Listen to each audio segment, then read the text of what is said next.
இந்த ஒரே ஒரு தாளிப்பை மட்டும் சேர்த்து வெண்பொங்கல் செஞ்சு பாருங்கள். நீங்கள் வைக்கக்கூடிய வெண்பொங்கல் பெரிய பெரிய சைவ ஹோட்டல் வைக்கக்கூடிய அதே டேஸ்ட்டில் இருக்கும்.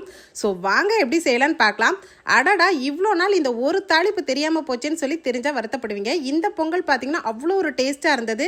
இது பார்த்தீங்கன்னா வெறுமனவே நீங்கள் சாப்பிடலாம். இது சைடிஷே இல்லாமல் சாப்பிட்றதுக்கு கூட அந்தளவுக்கு டேஸ்ட்டாக இருக்கும். ஸோ இதோட தாளிப்பு ரொம்ப ரொம்ப ஈஸி. நிறைய பேருக்கு இது தெரிஞ்சிருக்கும், தெரியாதவங்க தெரிஞ்சுக்கோங்க.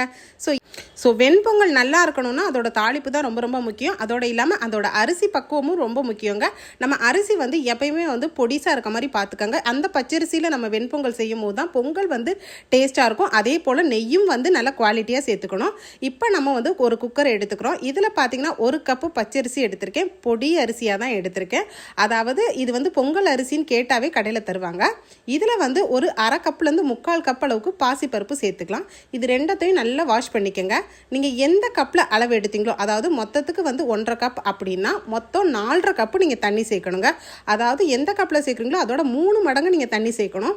அப்போ தான் பொங்கல் கரெக்டாக அந்த கன்சிஸ்டன்சியில் பருப்பு அரிசி எல்லாமே வெந்திருக்கும். ஸோ நீங்கள் தண்ணியோட அளவுகள் அதிகமாக சேர்த்துட்டிங்கன்னா ரொம்ப கூழ் மாதிரி போயிடும். இல்லை கம்மியாக சேர்த்திங்கன்னா அடிப்பிடிக்க ஆரம்பிச்சிடும். ஸோ கரெக்டான பக்குவத்தில் நீங்கள் வச்சுட்டு இதில் 1 ஸ்பூன் நைஸ் உப்பு சேர்த்துக்கலாம். மஞ்சத்தூள் ரொம்ப அதிகமாக சேர்க்க வேண்டாங்க. கொஞ்சமாக மஞ்சத்தூள் 1 பிஞ்ச், அதாவது ஒரு அரை ஸ்பூன் அளவுக்கு அரைச்சிட்டுக்கே சேர்த்துக்கோங்க. சேர்த்துட்டு நல்லா மிக்ஸ் பண்ணி கொடுத்துட்டு இப்போ கரெக்டாக 4 விசில் குக்கரில் நீங்கள் வச்சுக்கோங்க.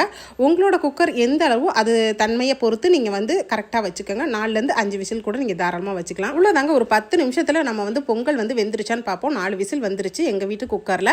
இப்போ பாருங்கள், கரெக்டான கன்சிஸ்டன்சியில் அரிசியும் பருப்பும் நல்ல பக்குவமாக வெந்திருக்கு. இதை நீங்கள் அப்படியே கிளறி விட்டிங்கன்னா நல்லா பாருங்கள் அந்த மாதிரி குழைய வந்துடும். ஸோ கரெக்டாக தண்ணி வச்சிங்கன்னா இதே பக்குவத்தில் இருக்கும். ஸோ இது போல் பார்த்துக்கோங்க. இப்போ கடைசியாக ஃபைனலாக அந்த டேஸ்டான பொங்கலுக்குரிய தாளிப்பு என்னன்றதை பார்த்திடலாம். 2லேருந்து 3 ஸ்பூன் அளவுக்கு சுத்தமான நெய் சேர்த்துக்கோங்க. நெய் சூடானதுக்கப்புறம் இதில் ஜீரகம் 1 ஸ்பூன் சேர்த்துக்கலாம். அதுக்கப்புறம் மிளகு சேர்த்துக்கோங்க 1 ஸ்பூனு. காரத்துக்காக இஞ்சி பொடிசாக கட் பண்ணி அதுவும் 1 ஸ்பூன் அளவுக்கு சேர்த்தா போதுமானதாக இருக்கும். இது எல்லாமே நெய்யில் பொரிஞ்சு வரட்டும். நல்ல பச்சை வாசனை போனதுக்கப்புறம் இதில் முந்திரி பருப்பு ஒரு 10 பருப்பு நம்ம இதில் ஆட் பண்ணிக்கலாம். ஆட் பண்ணிட்டு ஃப்ரெஷ்ஷான கருவேப்பிலை இலைகளை இதில் நம்ம தாளிப்புக்கு சேர்த்துக்கோங்க. பொங்கலுக்கு எப்பயுமே கருவேப்பிலை ஃப்ரெஷ்ஷாக இருந்தால் பொங்கல் டேஸ்ட்டாக இருக்குங்க. ஸோ வெண்பொங்கலோட தாளிப்பு கரெக்டான பர்ஃபெக்டான ஒரு தாளிப்பு ரெடி ஆயிடுச்சு.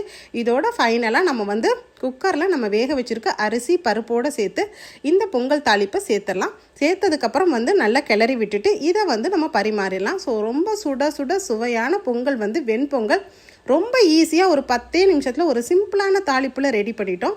இந்த பொங்கல் பார்த்திங்கன்னா பெரிய சைவ ஹோட்டலில் வைக்கக்கூடிய அதே டேஸ்ட் இருக்கும். நீங்கள் கரெக்டான பக்குவத்துலையும் கரெக்டான அரிசி நெய் கலந்து செஞ்சிங்கன்னா இந்த பொங்கல் வெண்பொங்கல் செம்ம டேஸ்ட்டாக இருக்கும். நம்ம இந்த மாதிரி தொன்னையில் கொடுத்தீங்கன்னாவே ரொம்ப கோயில் பொங்கல் மாதிரி அந்தளவுக்கு ருசியாக இருக்கும். ஸோ நான் இன்றைக்கி செஞ்சு காமிச்சிருக்கேன். இந்த பொங்கல் தாளிப்பு வீடியோ உங்களுக்கு பிடிச்சிருந்தால் நம்ம வீடியோக்கு மறந்துடாமல் லைக் போட்டுக்கோங்க. இந்த மாதிரி வித்தியாசமான வீடியோக்கள் வேணுன்னா நம்ம பேஜை தொடர்ந்து ஃபாலோ பண்ணிக்கோங்க. அப்புறம் என்னங்க, பொங்கல் தாளிப்பு எப்படி பண்ணணும்னு யோசிக்கிற உங்கள் ஃப்ரெண்ட்ஸுக்கு இந்த வீடியோவை சேவ் பண்ணிட்டு நீங்கள் நிறைய ஷேர் பண்ணிக்கோங்க. தேங்க்யூ. தேங்க்ஸ் ஃபார் வாட்சிங்.